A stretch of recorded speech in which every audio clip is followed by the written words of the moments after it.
ഭക്ഷണം എല്ലാവർക്കും എപ്പോഴും വേണ്ടതാണ്. അതുപോലെ ഭക്ഷ്യോൽപ്പന്നങ്ങൾ, പക്ഷെ ഉണ്ടാക്കാൻ വേണ്ടിയുള്ള സാധനങ്ങൾ.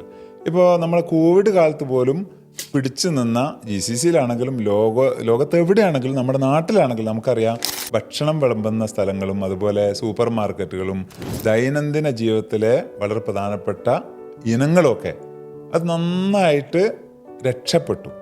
അതിൽ വളരെ പ്രധാനപ്പെട്ട ഒന്ന്, അതിൽ ചെറിയ ലാഭമാണെങ്കിലും കസ്റ്റമറിനെ സന്തോഷിപ്പിക്കുക, അവരുടെ ഒരു പ്രശ്നം പരിഹരിക്കുക, ജനോപകാരപ്രദമായ ഒരു സേവനം കൊടുക്കുക, അതുപോലെ തന്നെ അവരെ ജീവിതത്തിലെ ഏറ്റവും പ്രധാനപ്പെട്ട ഒന്നിൽ നമ്മൾ ഗുണകാംക്ഷയോടുകൂടി അവരെ സഹായിക്കുക.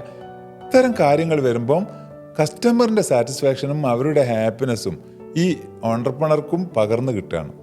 ഒരു ആത്മനിർവൃതി, അതിലെന്തോ ഒരു സന്തോഷം, അതിൻ്റെ ഒരു സംതൃപ്തി, ഇതൊക്കെ അവരെ വല്ലാതെ ഇതിൽ കസ്റ്റമറെ ഒട്ടി നിൽക്കാനും കസ്റ്റമറോട് നല്ല ബിഹേവിയർ കാണിക്കാനും കസ്റ്റമറിനെ സഹായിക്കുന്നു, അവരുടെ പ്രശ്നം പരിഹരിക്കുന്നു എന്ന തോന്നലോടുകൂടി ഞങ്ങളെപ്പോഴും നിങ്ങളുടെ കൂടെ ഉണ്ട് എന്നുള്ള നല്ലൊരു മെസ്സേജ് കൊടുക്കാനും ഇവർക്ക് കഴിഞ്ഞിട്ടുണ്ട്, ഇപ്പോഴും കഴിയുന്നുണ്ട്. അത്തരം സ്ഥാപനങ്ങൾക്ക് ദൈവാനുഗ്രഹം, ദൈവത്തിൽ അർപ്പിച്ചു പോകുന്ന അല്ലെങ്കിൽ ജനത്തിനും ലോകത്തിനും വേണ്ട ഒരു സെക്ടർ എന്ന നിലയ്ക്ക് അടിസ്ഥാനപരമായി തന്നെ അതിനെന്തൊക്കെയോ ചില അഭൗതികമായ നമുക്ക് വിശദീകരിക്കാൻ കഴിയാത്ത അനുഗ്രഹങ്ങൾ അവരോട് കൂടെയുണ്ട് തീർച്ചയായിട്ടും.